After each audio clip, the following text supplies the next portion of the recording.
Alhamdulillahirabbil alamin.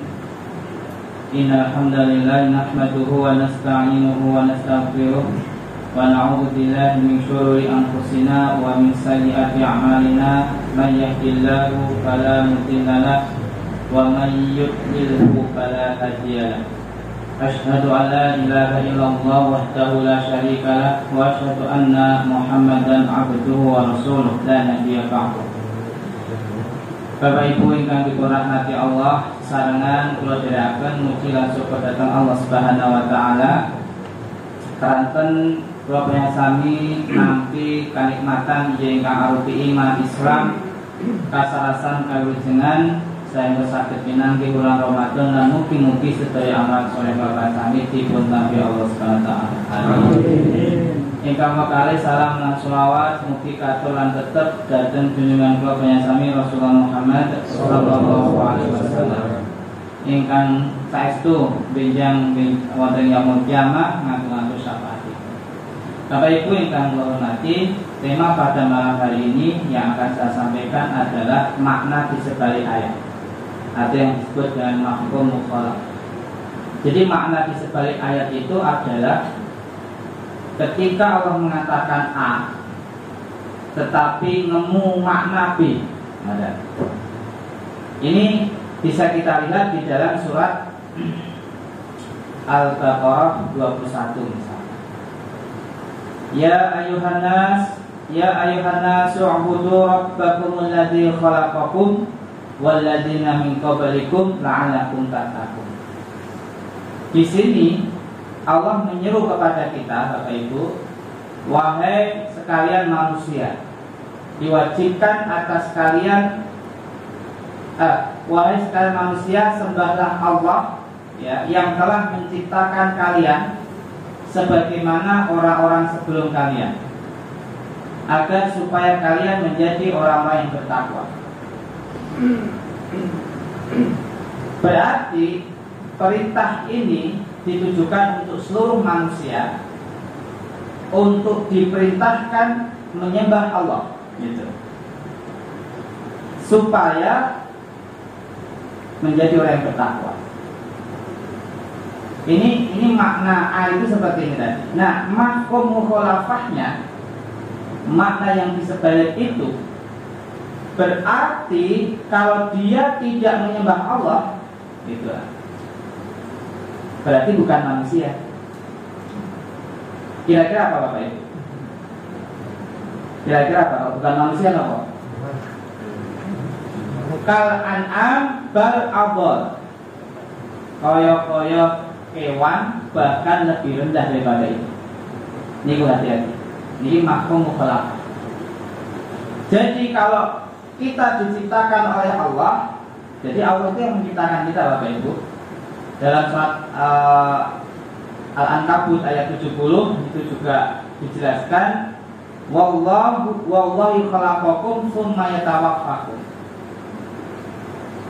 Allah yang menciptakan kalian dan Allah juga yang mematikan kalian. Nah, itu kan berarti jelas bahwa kita ini diciptakan oleh Allah dan Allah juga yang akan mewafatkan kita. Nah, perintahnya cuma satu, nama setunggal, li'ibadihi, ken ibadah kali Allah. Katakan, wa ma khalaqtul jinna wal insa illa liya'budun. Dan tidaklah kuciptakan jin dan manusia illa liya'budun, kecuali ken mengibadah. Ya, ken ibadah. Berarti yang diciptakan oleh Allah itu disebut manusia ketika dia memenuhi fungsi perannya sesuai yang diperintahkan oleh Allah. Li'ibadihi, berarti untuk beribadah.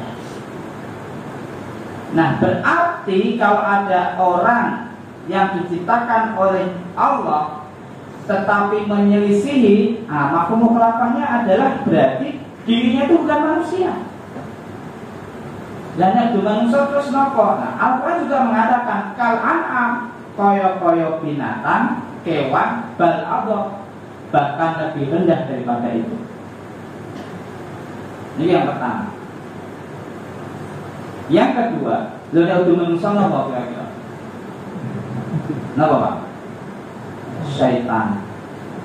Karena Allah mengatakan syaitonul jinsi wal insi. Syaitan iku wujude woni kali. Sing wujud jin niku wonten gendruwo, tongtong set, wonten tongtong set niku sakniki ra ngerti istilahane. Nah, dia sono tongtong set.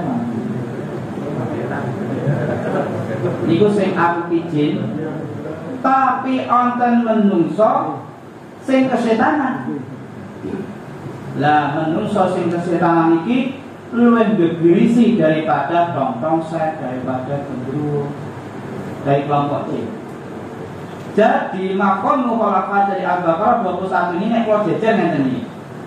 Sapa wong sing diciptakne kaya Allah tapi gak kelem ibadah, piyambake golongan kewan bahkan lebih rendah daripada itu. Niki nek dibandingke manungsa kali kewan, iki sing luwih mulya kewane. Tapi nek jenengan nek ngertos wonten napa kewan yen sewu nggih. Niki daging sisa di alam. Dibeleh di alam. Menungso. Batange ora ono sing gelem. Tahu napa? Sekilo pinten? Luwih anu pitik, luwih anu sapi sing mungkin dibeleh sekilone kan bisa ayahnya Bu. Ini kan itu kan anu sing jelas kan sudah sapi kita ini jadi itu akal sapi gitu. Ini Bapak Ibu. Mengapa dikatakan demikian? Karena dia itu diberikan mata, diberikan telinga oleh Allah, tapi tidak dia pakai mata dan telinganya itu untuk membedakan yang baik dan yang buruk. Telinganya untuk mendengar yang baik terhadap yang buruk tidak digunakan. Maka dikatakan kal-an'am bal adall. Kaya kewan bahkan lebih rendah daripada itu. Niku nek awake dhewe dibandingno antara manungsa sing ra gelem ibadah karo kewan, cek mulya kewan. Ada. Bahkan umat yang pernah dikutuk oleh Allah niku umat kaum Yahudi, umatnya Musa alaihissalam, niku benar-benar dikutuk oleh Allah jadi apa? Ini Al-Quran jadi apa? Jadi monyet. Itu kasus nyata, kenyataan. Dan itu dikabarkan di dalam Al-Quran. Karena mereka adalah kaum yang membangkang pada Allah. Itu karakter Yahudi. Ya terus, monggo digelar digulung. Pos diciptaane Allah, mau kan ibadah, gak gelem malah bangkang. Kal-an'am bal adall. Ini yang pertama. Yang kedua, wow, diciptaane Allah kon ibadah gak gelem, syaitan wujud menungso. Niki menungso, niki setan. Syaitan wujud menungso, syaitan wujud jin. Niki nek dibandingke luwih berisi setan sing wujud menungso. Ha niki aspal yo polu gitu. Setan wujud jin mboten. Ini Bapak Ibu. Maka sangat mengerikan jika dia hidup sebagai jalma menungso, ragane ragane iku jalma menungso, ning isine iku setan. Itu mengerikan kehidupannya. Dan dunia ini pasti akan rusak. Sehingga kelak di akhirat para syaitan jin-jin dari kelompok jin ini, dia akan berlepas tangan kepada orang-orang yang diajaknya dulu di jalan setan ini. Dia tidak mau bertanggung jawab ketika dia dilemparkan ke neraka. Padahal kita tahu neraka adalah bahan bakarnya adalah manusia dan batu. Dia tidak mau bertanggung jawab si setan ini, setan berwujud jin ini. Ya tanggung dewe, dia tak ajak we gelem, penak ya sinagi, penak, ayo tanggung dewe, saya gimana? Jadi inilah mafhum mukhalafah yang harus kita ketahui, bahwa ketika kita hidup di dunia diciptakan oleh Allah dan Allah yang akan mematikan kita, tsumma ilaina turja'un, kemudian akan dikembalikan kepada Allah untuk dimintai seluruh pertanggungjawabannya, tetapi dia membangkang, tidak mau beribadah kepada Allah. Maka kelompoknya hanya dua itu. Wujude menungso ning prilakune kaya kewan, bahkan lebih rendah daripada itu. Wujude menungso ning windurisi saka setan, sebab dheweke menungso sing wis keranjingan setan.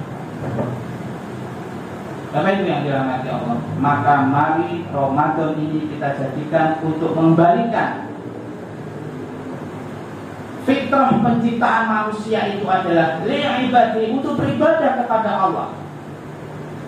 Dan kalau kita sudah menetapkan diri kita isyhadu bi anna muslimun, maka kita akan istiqomah untuk terus beribadah dari mulai bangun tidur sampai nanti kita tidur lagi, tiada henti, boten kendat-kendat anggenipun ibadah kali Allah, hingga Allah memutuskan irji'i ila napa? Napa irji'i ila rabb ini wow, alim Pak. Jadi sudah cukup, wis cukup anggono ibadah, balik karo pangeran. Dalam keadaan alladzina tatawaffahumul malaikatu thayyibin yaquluna salamun alaikum. Ya kuwi wong-wong sing dimatikan oleh malaikat dalam keadaan baik, dalam keadaan husnul khotimah. Ini misi kita di sini Bapak Ibu. Jadi kita ini hidup hanya untuk beribadah. Ibu-ibu sik ndamel takjilan ibadah. Ibu-ibu bapak sik napa pados pedamelan ibadah.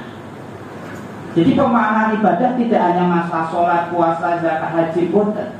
Samu barang perkawis sing dilampahi mergo semata-mata mencari ke Allah, mardobilah. Niku semua dicatat ibadah. Nek kita sudah tahu perkara seperti ini, maka sebetulnya hari demi hari yang kita lalui harus bernilai ibadah dan pahala.